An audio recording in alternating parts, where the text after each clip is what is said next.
Bonjour, alors avant de commencer le podcast, parce que là c'est moi bien après le podcast que j'ai fait, déjà j'espère que vous allez bien et moi ça va. Et en fait, oui, je sais que je devais censé faire un podcast par semaine, mais malheureusement il y a eu des problèmes au niveau des enregistrements audio, ce qui a fait que je n'ai pas pu le poster, parce que ça allait donner que la moitié de tout le truc que j'ai fait en fait. Donc j'ai préféré totalement l'effacer. En plus c'était sur une thématique que j'avais bien bossé et tout, qui était sur l'astrologie, MDR, sur les bases de l'astrologie et tout. Mais ce n'est pas grave, je le ferai un autre jour, voilà. Donc je vous donne ce podcast de secours, lol, parce que je me suis dit, ben, abandonner en fait, faudrait peut-être le faire. Parce qu'en fait j'en avais fait deux, parce que j'étais pas sûr d'être là cette semaine, mais sauf qu'en fait, j'ai eu le temps mardi, je sais même plus. Je sais même plus, bref. En tout cas, ce que vous allez voir est pas mal intéressant aussi, un peu plus sérieux, un peu plus, voilà, un peu plus coriace. Mais je vous promets que ça va vous faire plaisir pour ceux qui aiment bien un peu le côté histoire et le côté social. Donc bref, je vous laisse avec mon moi d'il y a quelques jours. Et puis, vous en faites pas, vu qu'on est un peu décalé, cette semaine, on va faire, enfin cette semaine, vous avez deux podcasts, donc celui-là qui va sortir et un autre qui ne sera pas un podcast vraiment long, mais c'est pas mal. Voilà, ça me permet de me rattraper et de m'excuser entre guillemets. Allez, bon visionnage. Allez, bonne écoute et puis j'espère que vous passez un bon mois de juillet parce qu'il est bientôt fini. Bref, tout.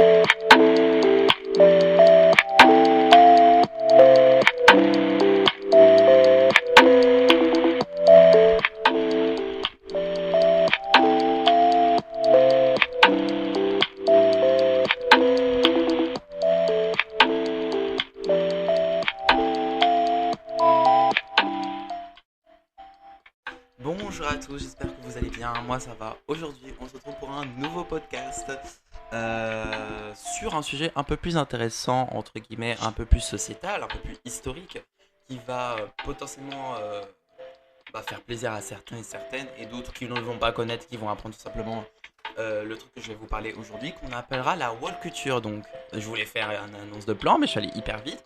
Donc aujourd'hui, on va parler de wall culture, du côté historique, des changements, du but et des conséquences que ça peut engendrer dans notre vie en société. Et on terminera avec un petit rapport avec, pour ceux qui me connaissent et qui récemment ont vu mon post Instagram. Pour ceux qui n'ont pas mon Instagram, c'est Tisha, enfin TI, tiré du bas, chat 97223, MDR, la petite pub. Non, mais en vrai de vrai, après, pour ceux qui ont vu, j'ai déjà fait un petit spoil un peu de ce que j'allais parler, mais pas en sujet principal, mais en sujet d'à côté, qui est donc le paradoxe de la tolérance, qui est un peu en lien, je trouve, avec la culture. Et puis, commençons dès maintenant, et arrêtons de parler vite, parce que j'ai l'impression que je parle super vite dans ce podcast. Je sens que le podcast va durer 30 minutes, FDR, mais non. Bref, sans plus tarder, on commence en fait.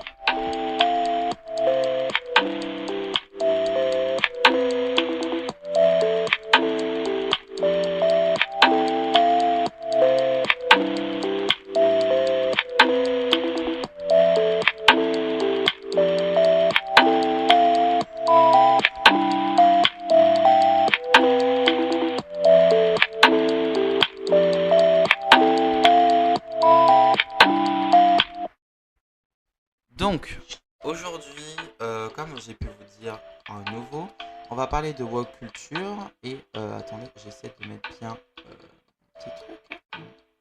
Voilà. Donc aujourd'hui, on va parler de woke culture et notamment de tout ce concept. Donc on va explorer l'évolution du concept, de ses origines dans le mouvement, des droits civiques, son développement à travers donc les décennies et son impact donc actuel qu'on peut avoir.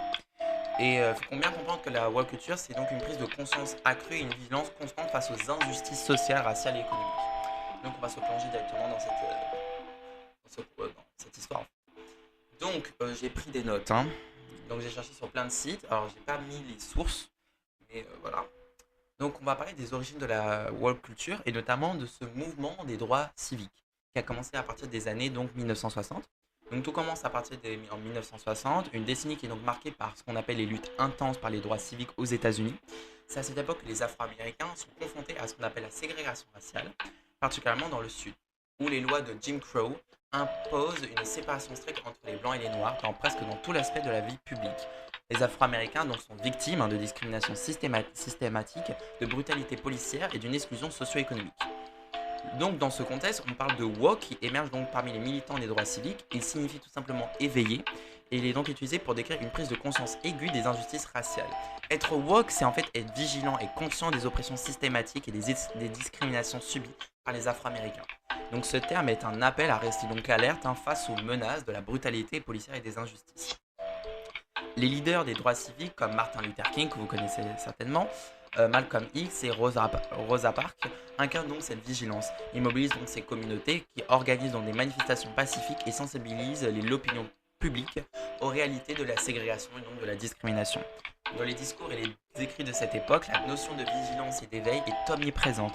Par exemple, on peut le voir dans les œuvres de Langston Hughes, un poète qui influe dans la Renaissance de Harlem.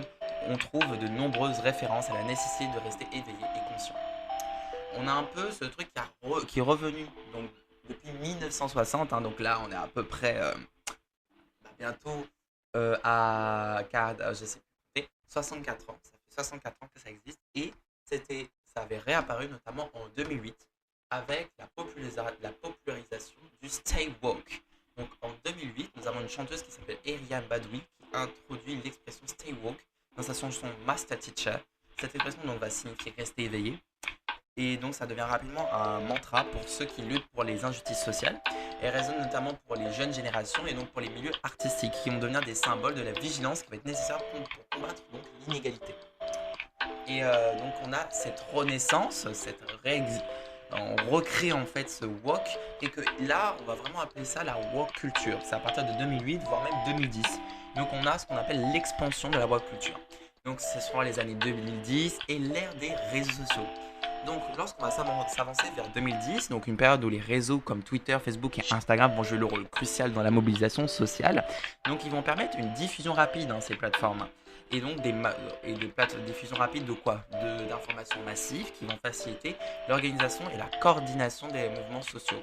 Un exemple qui est le plus marquant, c'est celui du Black Lives Matter, BLM, qui a commencé en 2013 après l'acquittement de George Zimmerman qui avait donc tué Trayvon Martin, un adolescent noir non armé. Le hashtag Black Lives Matter, ou encore hashtag BLM, a été créé par Alicia Garza, Patrice Cullors et Opal Tometi pour dénoncer les violences policières et les inégalités raciales, notamment aux États-Unis. Donc ce mouvement gagne rapidement en popularité et donc attire l'attention à l'international, notamment après les meurtres de Michael Brown et à Ferguson en 2014 et de George Floyd en 2020. Black Lives Matter utilise les réseaux sociaux pour organiser des manifestations, partager des témoignages et sensibiliser le public aux violences policières et aux discriminations systémiques. Les hashtags comme BLM ou enfin Black Lives Matter deviennent donc des symboles de résistance et de solidarité mondiale. Des millions de personnes descendent dans les rues pour réclamer la justice, des réformes profondes. Donc il faut bien comprendre dans toute cette histoire que Black Lives Matter fait partie de la woke culture en fait. Donc certainement vous connaissez plus le terme Black Lives Matter que vraiment la woke culture. Et c'est pour ça que justement il faut en parler de la woke culture. Ce concept où on veut se réveiller à partir de toutes les injustices qu'on a depuis longtemps. Là, ici, on parle des Noirs, mais aussi, vous verrez, on peut parler des femmes, que ce soit en 1946 quand elles ont eu leur droit de vote, etc. Ce sont des possibilités que pour les femmes, c'est venu hyper tard.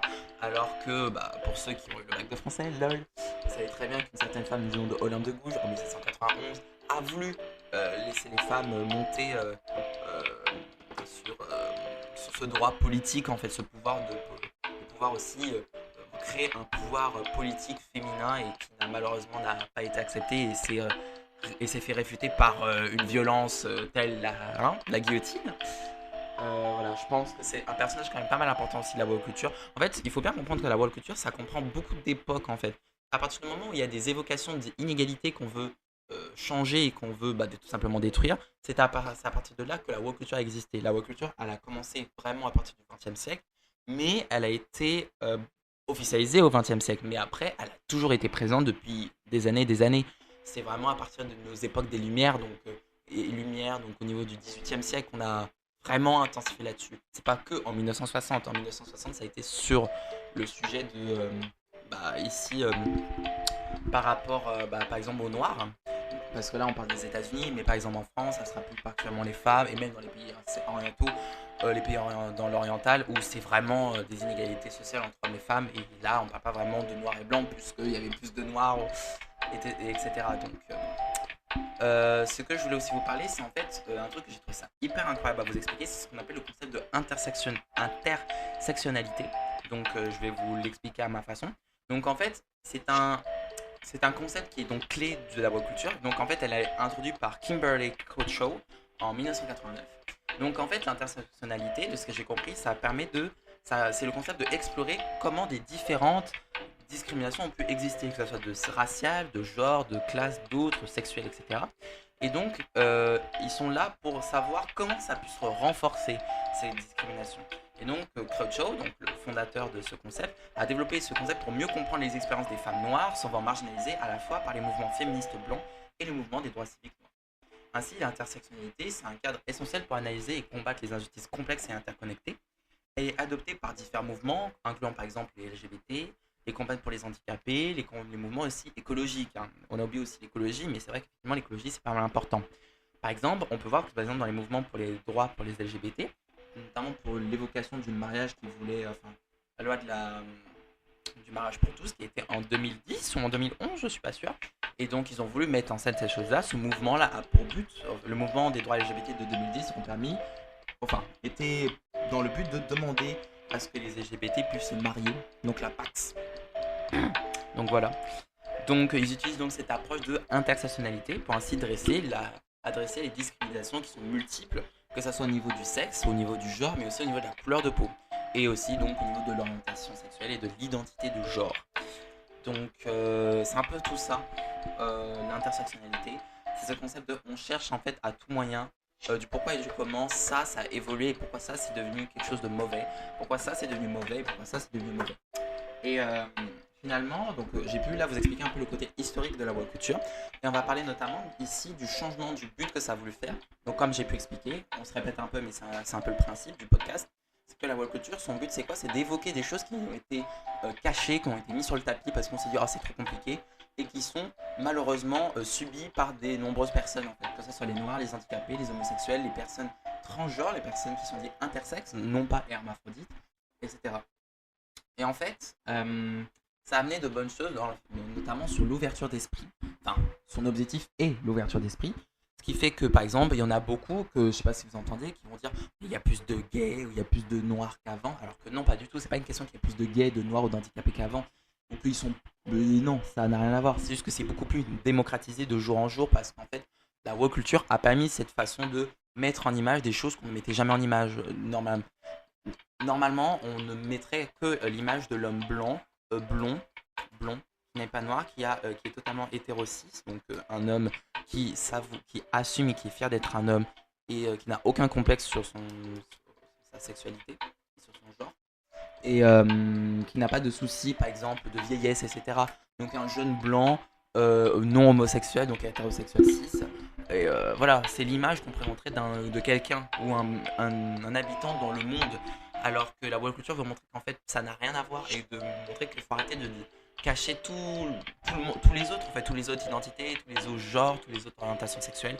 Et pour moi, c'est un peu le côté très positif de la woke culture, c'est que ça a amené à l'ouverture d'esprit et à de nouvelles images. C'est pour ça que par exemple, vous avez l'exemple de Barbie, où par exemple à l'époque les Barbie c'était que des poupées blanches, blondes et qui étaient très minces, alors que maintenant on me présente des Barbie rondes, noires, qui ont aussi la peau de vache, vous savez le vitiligo, voilà, handicapés, etc. Et je trouve que ça permet que ça soit même aux plus jeunes, notamment les petites filles ou les petits garçons qui prennent ces poupées, tout simplement d'accepter si elles sont noires, de se dire moi aussi je peux être une femme qui peut être mise en valeur parce que les Barbie noires ça existe.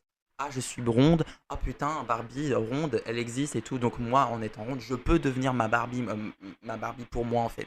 Et c'est ça qu'en fait que la woke culture avait pour but et ce qui pour moi était le côté positif et le côté soleil ensoleillé et brillant de cette woke culture. Ce qui est malheureux dans la web culture, c'est que ça a amené à d'énormes controverses, à d'énormes défauts. Et je vais vous expliquer de par les notes que j'ai prises par rapport à des vidéos, par rapport à des documents. Je crois que j'ai les vidéos j'ai les liens des vidéos si vous voulez, des gens qui m'ont permis de me comprendre la web culture. Ouais, je vais voir si je peux mettre les liens de vidéos. Ouais, je vais voir si je peux mettre les liens de vidéos. Bref. Et du coup, je vais regarder dans mes notes MDR. Donc en fait, la web culture a amené à d'énormes évolutions et de controverses. La web culture donc s'élargit pour inclure une variété de sujets, comme on a pu dire, et de lutte pour l'équité et donc la justice sociale. Et donc ça a amené donc à des changements concrets dans la pratique organisationnelle et dans la politique publique. Par exemple, des réformes éducatives où les écoles et les universités adoptent des programmes éducatifs centrés sur la diversité et l'inclusion. Ils intègrent dans des cours sur l'histoire des minorités, de l'étude des genres, des droits à l'humain, sensibilisant ainsi les étudiants à la complexité des injustices systémiques. C'est pour ça qu'on a pu avoir par exemple les juifs lors de la Seconde Guerre mondiale qui ont été malheureusement pour un véritable carnage à cette époque-là et qui, on en parle énormément lorsque vous êtes en troisième ou que vous êtes en terminale sur la Seconde Guerre mondiale et sur le génocide des juifs par Hitler, le génocide arménien et tout ça. Donc, il y a donc des réformes éducatives, mais aussi on a ce qu'on appelle les politiques d'entreprise.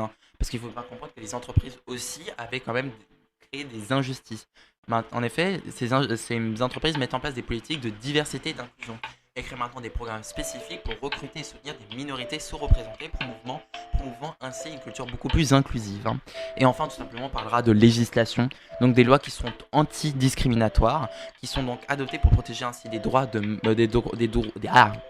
pour protéger des droits au niveau des groupes de marginalisés, comme par exemple garantir l'égalité salariale pour les sexes, donc pour les hommes et les femmes, protéger les droits pour les LGBTQIA+, et améliorer l'accessibilité pour les personnes handicapées. Par exemple, je vous fais part un peu d'une petite confidence, j'ai une cousine qui a un handicap, et donc elle est en fauteuil roulant, et le problème c'est que carrément, elle a de plus grandes difficultés à pouvoir poursuivre ses études en raison de son handicap en fait. Mais et c'est quelque chose que je ne comprends pas, c'est que la France promeut égalité, fraternité, alors que même des Français de nationalité française, pour au cas où s'il y a des gens d'extrême droite là qui écoutent mon podcast, malheureusement, elle a aucun accès un peu à tout ça. Elle a dû aller au CNED et je trouve ça.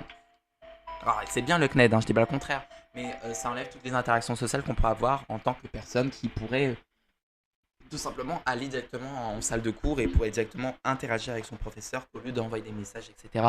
Et que je trouve ça un peu dommage de part de la législation française et même dans la législation mondiale où on ne peut pas forcément trouver ce genre d'accès pour les handicapés. Et je trouve ça très très très bien de la part de la world culture de mettre en place, mettre en lumière ce genre de propositions parce que c'est des propositions qui peut aider pour tout le monde, notamment pour les handicapés, mais aussi on a pour ceux qui ont des déficits mentaux. Quand je dis déficits mentaux, je parle pas des gens qui sont cons, non. Je parle des gens qui ont des réels problèmes, par exemple, je sais pas, ceux vraiment qui ont la déficience mentale, ou même, hormis tout ça, les autistes, les trisomiques, etc., qui subissent des discriminations et qui subissent tout simplement des désavantages de vie en fait qui ne viennent même pas d'eux mais qui viennent tout simplement de leur génétique ou qui viennent de leur naissance et qui mériteraient de vivre autant que moi je vivrais tranquillement ma vie. Et la web culture, c'est ça aussi que ça prouve, c'est ça aussi que ça permet de mettre en évidence et c'est un peu ce côté positif. Et maintenant on va parler de la controverse et donc des réactions qui étaient négatives vis-à-vis de la web culture. Donc la web culture, ça a énormément de controverses parce qu'en fait malgré ses expansions et son influence qui est donc positive, elle ne manque pas d'exemples de controverses. Par exemple, certains critiques la voient comme une forme de politique correcte mais malheureusement extrême, qui limiterait la liberté d'expression. En effet, ils argumentent que cela pourrait conduire à une censure des opinions dissidentes et donc à une uniformité de la pensée. De plus, le terme woke est parfois utilisé de manière péjorative pour décrire ceux qui sont aperçus comme excessivement vigilants aux questions de justice sociale. Excusez-moi. Waouh. Cette utilisation polarisée reflète les tensions entre les différentes visions de la société et donc de la justice. Oui, il faut bien comprendre que la web culture, malheureusement, comme dans tout, de toute manière, à partir du moment où on est dans des concepts d'opinion et de subjectivité, c'est compliqué de faire comprendre à tout le monde que on doit penser ainsi. Et le problème, c'est que pour chaque parti, que ça soit politique, sociale ou culturelle, tout ce que vous voulez, ou même dans votre partie de groupe d'amis, etc., vous aurez toujours des gens qui en fait ne vont pas comprendre que vous menez donc un objectif, etc. Ils vont mener un objectif, etc. Mais, pardonnez-moi, ça veut pas dire qu'on doit interdire la liberté d'expression. C'est-à-dire que si vous avez tort sur une raison et que l'autre personne veut vous prouver que vous avez tort, il n'est pas obligé de vous crier dessus et vous dire que vous êtes un pédophile ou quelqu'un d'excessif, etc. Parce que tout simplement, vous pouvez soit tout simplement avoir une opinion différente et que c'est pas une question de parce que je suis nul, mais parce que tout simplement vous n'avez pas du tout la même opinion que la personne. Ou sinon, ici là c'est plus proche de la woke culture, c'est en fait des gens qui vont promouvoir des égalités sociales, ce qui est très bien, mais qui en fait vont transformer des inégalités sociales en des néo-inégalités. Je vais m'expliquer. Par exemple, je vais parler des Noirs. Par exemple, beaucoup de Noirs, tout simplement, ont connu leur histoire, etc. et ont bien compris que ce sont, entre autres, excusez-moi des termes, des hommes blancs, donc des hommes blancs colonisateurs, qui ont donc colonisé leur territoire et qui, donc, par conséquent, a des conséquences sur leurs inflations d'aujourd'hui, leurs conséquences sociales d'aujourd'hui, leurs conséquences politiques et culturelles d'aujourd'hui. Et qui se disent que si finalement il n'y avait pas l'homme blanc, peut-être qui sait, ce ne serait pas passé ainsi. Le problème, c'est qu'il y en a, ils comprennent pas que c'est pas parce que à l'époque les hommes blancs ont fait telle chose que les hommes blancs d'aujourd'hui feront la même chose. Ce qui fait qu'il y a beaucoup d'hommes noirs qui, par le biais de l'engouement de cette woke culture, vont se dire bon bah si la woke culture c'est pour les injustices sociales, eh ben on va utiliser notre injustice sociale qu'on a eue depuis le début de notre naissance afin de démolir celle qui a été le mieux acceptée. Et c'est le problème, je trouve, de la woke culture. Enfin, c'est le côté sombre, le côté qu'on ne voit pas dans la woke culture et que là, je peux comprendre pour ceux qui ne sont pas d'accord avec cette woke culture. En effet, c'est vrai qu'effectivement, la woke culture amène à ce qu'il y ait de la haine chez certains. Notamment que ce soit pour ah, bon Dieu, les noirs vis-à-vis des blancs. Enfin, les noirs vis-à-vis des blancs. Ou encore, on peut même parler des gens LGBT qui vont carrément être ce qu'on appelle, que moi-même je ne comprends pas le concept, l'hétérophobie. Genre, je ne comprends pas. Je ne comprends pas le concept de l'hétérophobie. C'est-à-dire qu'en fait, à partir du moment où quelqu'un est hétérosexuel, tu vas détester la personne parce qu'en fait, elle est hétéro et parce qu'elle a eu des avantages que toi, t'as pas eu. Et en fait, je trouve ça très immature, que ce soit pour la part des LGBT ou même de la part des noirs. C'est-à-dire qu'en fait, il y a des gens qui ont carrément fait du racisme anti-blanc, alors que pour moi, si vous savez très bien que vous avez subi du racisme, le but n'est pas que vous fassiez du racisme sur l'autre, mais que juste on essaie de enlever ce racisme. Vous voyez ce que je veux dire? Je trouve que il est beaucoup plus avantageux que personne ait de racisme, que on crée du racisme anti-blanc, puisqu'on a eu du racisme autrefois et qu'on a toujours. Vous voyez ce que je veux dire? Je sais pas si vous voyez ce que je veux dire. Et c'est même la même chose pour les féministes. Je trouve que le féminisme est hyper important et ça fait notamment partie de la culture, comme j'ai pu dire tout à l'heure. Mais le souci, c'est qu'il y a des féministes bien qui, par exemple, vont donc demander égalité salariale, égalité par rapport à ça et tout. C'est-à-dire, en gros, le fait qu'il y a des femmes, elles sont en bas, elles sont dans un level 1, que les hommes sont dans un level 5 et que les femmes donc demandent être aussi dans le level 5. C'est que pour moi, je comprends que le concept est incroyable et que rien que pour ça, je peux être un homme féministe. Par contre, les féministes que je n'adhère pas, c'est ceux qui vont faire ainsi. Les femmes qui vont se dire oh, les hommes sont en niveau 5 de salaire, nous on est en niveau 1. Eh ben on va écraser l'homme pour qu'il soit de niveau 1 comme nous, comme ça il va comprendre la souffrance. Mais c'est totalement illogique, c'est nul. C'est totalement nul de faire ça, parce que de 1, en faisant ça, bah, vous réduisez tout le monde en quelque chose de moins bien, alors que bah, le but c'est ce qu'on évolue, mais de façon positive, de façon exponentielle si ça pourrait être. Mais surtout que en fait il y a des hommes qui sont tellement imbéciles, aussi imbéciles que ces femmes-là, que en fait il y aurait des hommes qui en fait se diraient ah bon, bah si vous nous faites baisser, pourquoi nous on n'aura pas le droit de baisser votre estime dans le travail, dans vos conditions de femme, etc. Et donc vous allez vous sentir baisser, certaines femmes, mais blessées aussi pour le coup. Et en fait, je trouve que ce concept de woke culture dans ce petit côté extrémiste est tout simplement nul et horrible et qui n'a aucun sens. C'est-à-dire qu'en fait, vous savez que vous avez eu des inégalités et des injustices, et donc pour faire pour dire en gros, bon, il faut qu'on soit égalitaire, vous allez mettre le même niveau d'injustice pour que vous soyez au même pied d'égalité. Et je comprends pas le concept. C'est un peu que le concept de j'ai été harcelé, eh ben je vais faire l'harceleur, je vais harceler quelqu'un d'autre parce que comme ça il va comprendre ma souffrance et ça va me faire du bien. Bah non, si tu sais que tu as été harcelé, juste n'harcèle personne vu que tu sais à combien que ça fait si mal de se faire harceler. Vous voyez ce que je veux dire ou pas? Je sais pas si vous me comprenez dans ma façon de penser. Je sais pas si c'est moi qui est peut-être un peu trop débile et qui est peut-être trop humaniste et qui du coup est humanitaire et qui est en mode mais non, on fait du mal à personne. Mais je comprends pas en fait les gens qui sont dans cette façon de penser en mode ouais, on m'a fait mal, toi t'as pas eu mal, bah tu sais quoi, pour qu'on soit au même pied d'égalité, je vais te faire mal comme ça va aller mieux. Je vois pas pourquoi ça va t'aider parce que de un, je vois pas comment en faisant mal à quelqu'un d'autre, tu peux ressentir du bien. Parce que je veux dire, le mal c'est le mal en fait, et il n'y a pas de positif quand il y a du mal en fait. Si vous avez fait du mal et en plus c'était volontaire, pour moi c'est du mal pur et dur et c'est ce qu'on appelle de la méchanceté gratuite. Et il n'y a pas de il y a pas de que quoi coup en me disant mais non mais c'est pas trop ce que je voulais dire en fait. Non mais en fait t'as pas compris parce qu'en fait moi je vais vraiment pas bien et du coup pour que je vais mieux il faut que je sorte mon chakra. Donc il faut que je crie, il faut que je m'énerve sur les gens, il faut que je leur fasse la même discrimination que j'ai pu connaître quand j'avais 12 ans. Mais Brigitte en fait, genre non, genre c'est pas logique. Je disais, c'est pas logique, c'est ridicule, c'est con, c'est tout simplement stupide. Non, zéro. Zéro. D'accord? Zéro. Zéro. Zéro. Bref. Donc, comme vous avez pu comprendre, si je peux faire un petit résumé, c'est qu'en fait, pour conclure, la woke culture a des racines qui est donc profondes dans l'histoire depuis des années sur les droits civiques et sociaux des gens et des individus. Et donc, c'est vraiment à partir de 1960, même si ça existait déjà bien avant, puisque je vous ai dit que déjà à partir de 1791, il y a eu les histoires pour les femmes, il y a eu même eu l'abolition de l'esclavage, etc., qui ont permis que, et donc forcément, c'était déjà, entre guillemets, des ouvertures à un éveillement de la lutte contre les injustices sociales.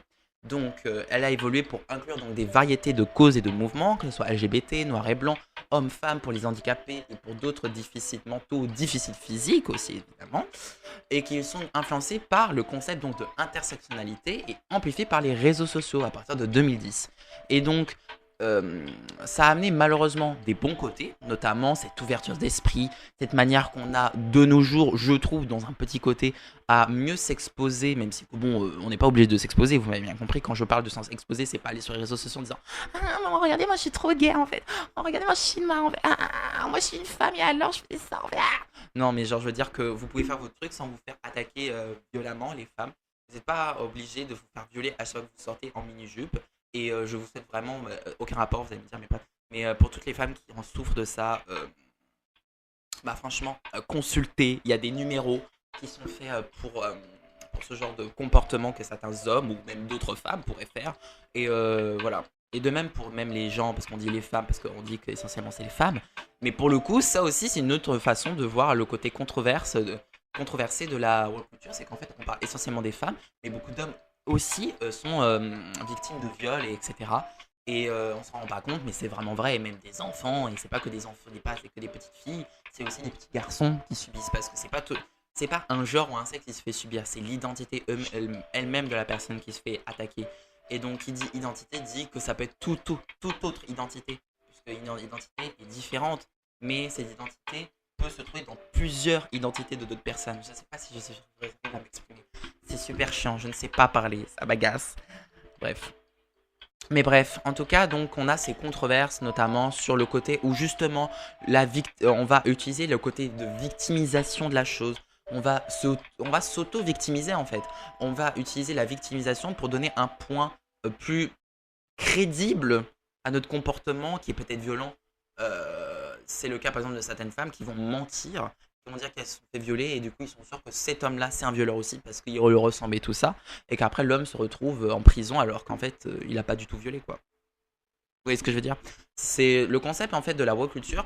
La woke culture ça ouvre à l'ouverture d'esprit, mais ça a amené avec également l'ouverture d'esprit, amené à une contre-ouverture d'esprit, et ces contre-ouvertures d'esprit amené à une victimisation abondante des gens, et notamment une exagération de l'emploi de la victimisation, et qui a amené énormément à des situations où on a mis en prison des gens pour rien, on a violenté des gens pour rien, ou qu'on a violenté des gens parce que sous prétexte, ils ont eu des avantages ou ils ont eu pas les mêmes problèmes que nous, et sous prétexte qu'ils n'ont pas eu les mêmes problèmes que nous, ils doivent mériter des problèmes que eux ils n'ont pas subis. Alors que le concept est que tout le monde ne mérite pas d'avoir des problèmes ou des injustices.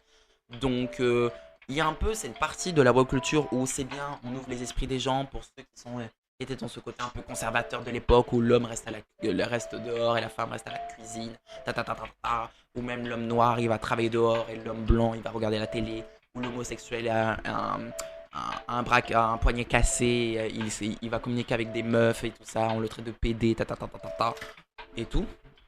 On a ce côté-là où on arrête ces trucs-là, on arrête ces clichés, on est quelqu'un, on est avant tout, avant d'être un noir, avant d'être une femme, avant d'être un homosexuel, avant d'être un handicapé, on est une personne. C'est un peu ça qu'a amené la woke culture. Et ce qui a malheureusement amené aussi la woke culture, excusez-moi de répéter, mais c'est vraiment très important à ce que vous compreniez, parce que ça me rend ouf que, je dis j'en ai rien à foutre, j'ai bientôt 18 ans, et je trouve ça anormal que des gens de mon âge n'arrivent même pas à connaître ce principe de woke culture, et en fait, qui sont, si je puis dire, noyés par cette woke culture. Que des fois, certains, j'entends, qui disent ouais, je suis une femme ronde, ou je sais pas, je suis un homme noir, blanc, je souffre de telle manière, etc. Et ça, c'est très vrai, c'est très bien, et c'est ça qu'il faut, en fait. Mais le souci, c'est que certains d'entre vous, ou certains, je sais pas, je parle pas forcément de personnes visées, mais je sais que les gens de mon âge ont aussi ce genre de problème-là, c'est que vous avez employé la victimisation à tout prix sous prétexte que vous avez vécu ça et donc vous devez faire subir aux autres ce que vous avez déjà vécu. Ou de même, si je puis dire, parce que vous êtes noir et que du coup vous avez vu un blanc qui vit bien, du coup vous allez l'attaquer, comme ça lui il va comprendre votre souffrance, alors que c'est pas en faisant c'est pas en souffrant les gens qu'on leur fait comprendre qu'on a souffert. Vous voyez ce que je veux dire? Je suis pas d'accord. Justement, et même c'est la même chose pour un peu, vous allez me prendre encore pour un imbécile parce que j'utilise beaucoup trop d'exemples, mais c'est un peu comme le concept de l'éducation.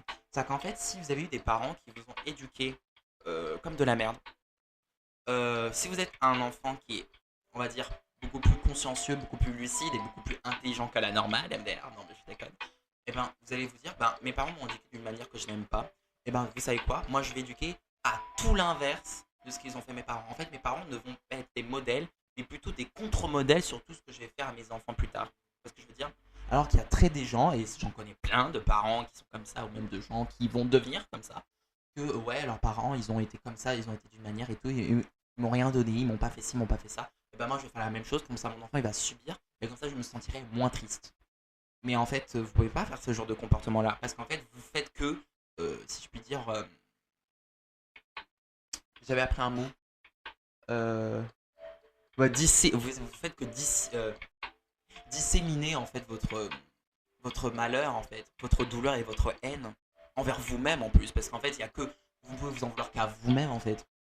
Et pour le coup, la woke culture, c'est exactement ça. C'est en fait que la woke culture, effectivement, j'avoue que là, je suis en train de me rendre compte que là, je suis en train de faire un truc bien philosophique ou un truc bien sociétal. Mais en fait, la woke culture, c'est vraiment comme une éducation en fait. C'est qu'en fait, la woke culture, c'est un concept où tu vas promouvoir à des gens une ouverture d'esprit. Et le problème, c'est que comment tu vas le montrer, ça va tout changer. Si c'est des bonnes choses, bah tant mieux. Si c'est trop exagéré, ça peut faire mal. Et d'autres personnes qui vont prendre cette douleur, eh ben, soit ils vont être plus intelligents que toi, et donc dans ce cas-là, ils vont utiliser le modèle que tu leur as donné comme contre-modèle pour leur vie prochaine. Ou sinon, ils vont utiliser le même modèle que toi, et tu vas utiliser le même modèle qu'eux. Et dans ce cas-là, le problème, c'est que ça va disséminer au fur et à mesure la mauvaise chose de la woke culture, et c'est pour ça qu'on arrive à des situations que la woke culture n'est pas bon dans certaines choses. La woke culture, c'est notamment ce qu'on trouve dans les arguments des gens qui n'aiment pas les insoumis. Par exemple, on a ce truc où la droite dit mais non, les filles, ils veulent l'ouvrir, ils veulent désarmer l'armée, ils veulent l'ouvrir à l'immigration forte, et en fait, que les insoumis, ce seraient des gens qui voudraient trop s'ouvrir à tout et qui amèneraient forcément à ne même plus avoir plus, voire même beaucoup plus de tolérance envers les gens étrangers que les gens du territoire français eux-mêmes. Vous voyez ce que je veux dire? Et c'est là qu'on va tout simplement parler de la tolérance et notamment du paradoxe de la tolérance. Et parce que bon, là, le podcast il dure quand même un petit peu longtemps, 34 minutes. Non, mais en vrai, c'est parce que j'ai pas trop grand chose à dire et surtout que j'ai un peu la flemme de me répéter. Voilà, j'ai déjà suffisamment dit la même chose. Et on va parler un peu du paradoxe de la tolérance, quelque chose que j'ai beaucoup parlé. Et vous allez voir que sur le côté un peu historique de la tolérance, et notamment de ce paradoxe de la tolérance, vous verrez que c'est pas mal intéressant à connaître. Donc, on va commencer dès maintenant.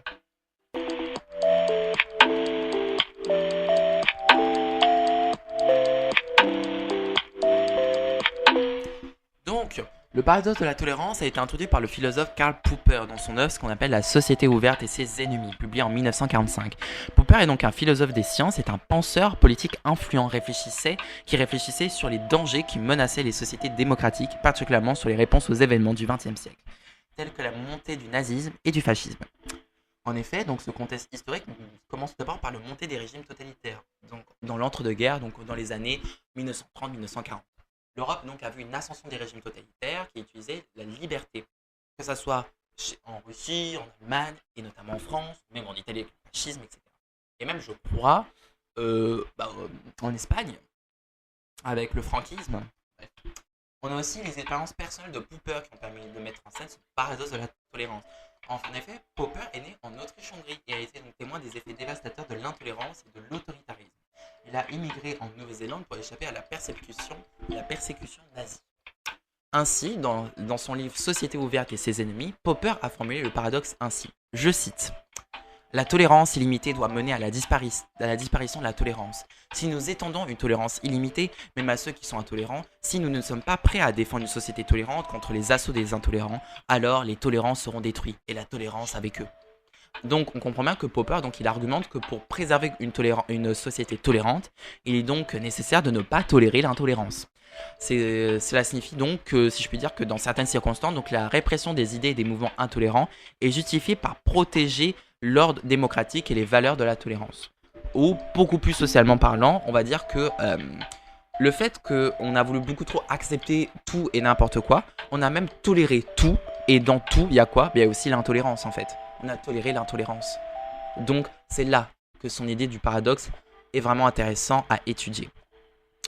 On va parler notamment de la nature du paradoxe et des différentes applications qui ont été mises de base pour la tolérance. Et on va mettre en scène donc ce paradoxe. Donc le paradoxe de la tolérance pose un dilemme bien précis. Donc pour être vraiment tolérant, une société doit donc tolérer les idées et les comportements intolérants. Les réponses de Popper sont donc non catégoriques. La tolérance sans limite mène donc à l'autodestruction, selon lui, car elle permet aux idées intolérantes de se propager et donc de subvertir les fondements même de la tolérance. La tolérance est tout d'abord mise en scène d'une liberté d'expression, mais pourtant avec des limites. Par exemple, la liberté d'expression est donc le pilier des sociétés donc démocratiques, et en fait, normalement, cette liberté n'est pas absolue en fait, selon Popper, parce qu'en fait, les discours de haine ou les appels à la violence, les incitations à la discrimination sont certes une façon de s'exprimer librement, d'où la liberté d'expression, mais qui, selon Popper, devrait être généralement interdit par la loi, ce qui l'amène à ce qu'on appelle la tolérance selon les limites. On a même au niveau politique des démocraties modernes qui vont mettre en place des lois contre les discours haineux et l'incitation à la violence, qui lui justifient comme une réelle tolérance limitée. La nécessité donc de protéger une société contre l'érosion d'une tolérance mauvaise permet une paix sociale. Cette tolérance, qui possède des limites, permettrait une protection des minorités. Notamment, une société tolérante protège donc les droits des minorités. Mais cependant, si des groupes prônent des idéologies visant à exclure ou à opprimer d'autres minorités, donc comme j'ai pu dire, ou des majorités qui sont vues comme trop avantageuses, tolérer ces idéologies menacerait une cohésion sociale de tous et donc une protection des droits de tous.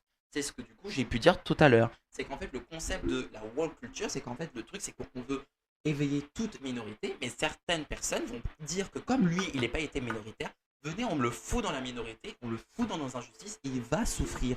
Donc en fait en faisant ça, on tolère ce que de base on ne voulait pas tolérer. C'est qu'en fait ces gens-là, à leurs yeux, ils tolèrent le tolérable. Mais en fait, ils tolèrent ou ils acceptent ou ils font subir l'intolérance et l'injustice des autres. Et même l'injustice de leur propre vie à eux, leur vie personnelle, leur vie d'enfance où ils ont subi des choses. Donc ainsi, les mesures contre les discours et les actions intolérantes ne sont pas des actes de censure arbitraire, mais des nécessités pour maintenir un environnement où chacun peut vivre sans leur peur et sans se faire persécuter. Ainsi donc, on a bien évidemment ce lien avec la culture woke. La culture woke donc, se concentre sur la sensibilisation aux injustices sociales, telles que le racisme, le sexisme et l'homophobie et d'autres formes de discrimination.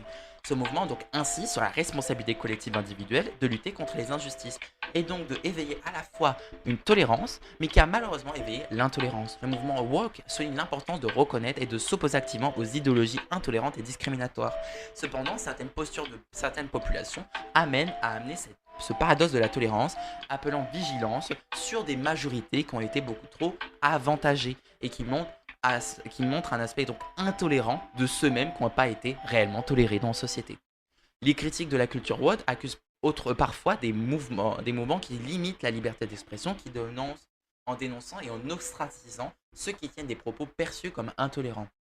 Les partisans, cependant, arguent que cette attitude est nécessaire pour combattre les discours et comportements nuisibles.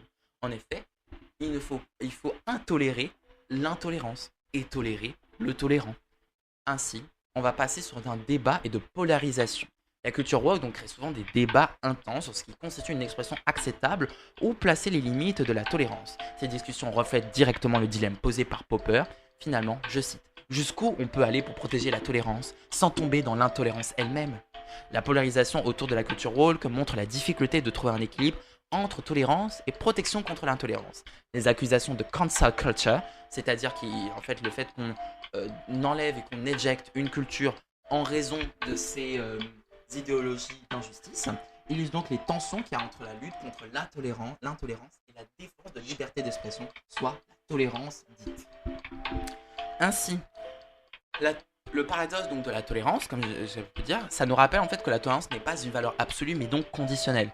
Donc pour préserver cette société libre et juste, il serait parfois nécessaire de restreindre, selon moi, les libertés de ceux qui cherchent à détruire cette tolérance. La culture woke, comme on a pu dire tout à l'heure, avec donc ses appels à la justice sociale, mais également ses retours à l'intolérance, malgré, il y a quand même des responsabilités collectives qui illustrent bien les tensions et ce besoin constant de vigilance pour protéger les valeurs démocratiques et sociales des êtres vivants. Comprendre et naviguer ce paradoxe est essentiel pour ainsi maintenir un équilibre entre liberté et sécurité et donc permet une ouverture et notamment une protection des droits de chacun.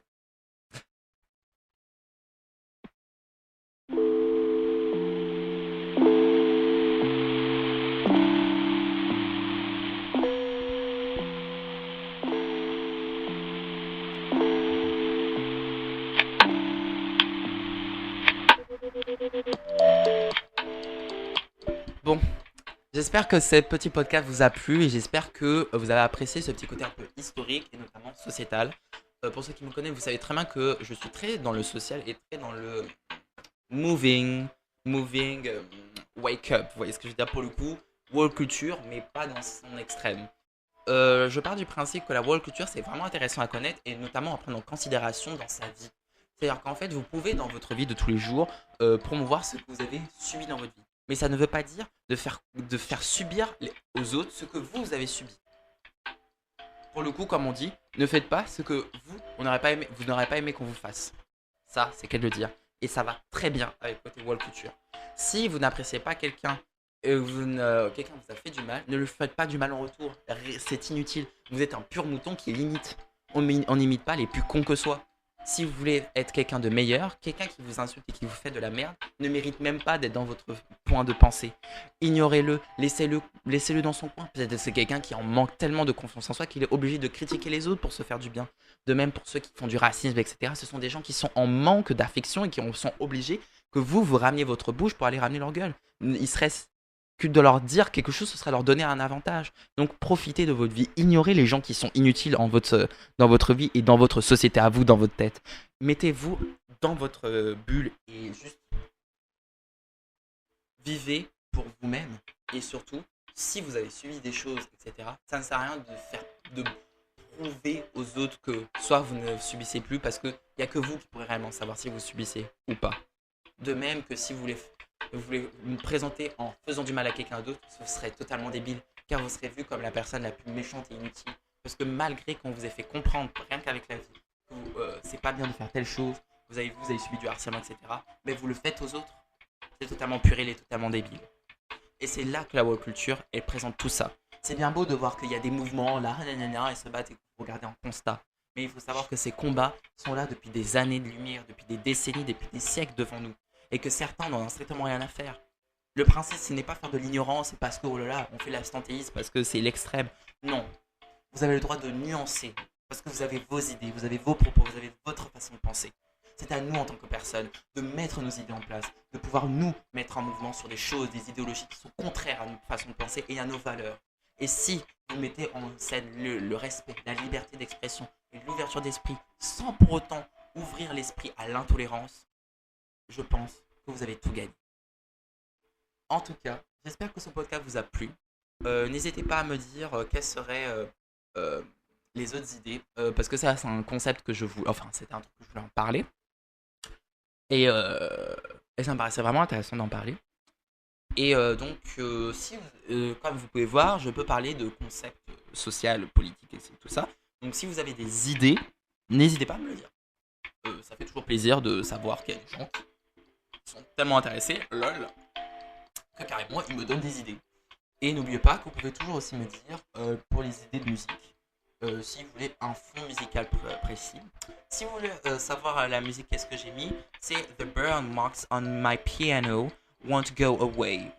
Voilà, c'est pour ceux qui chercheraient la musique, parce que je sais que cette musique, je la connais depuis que je suis petit. Et quand j'étais petit, je n'arrivais pas à trouver la musique. Et je l'ai trouvée. Et ça s'appelle comme ça. Voilà, c'était un peu l'instant blablabla. Donc voilà, donc j'espère que ça vous a plu. Et ben on se dit à bientôt ou à la semaine prochaine pour un prochain podcast. Allez, salut!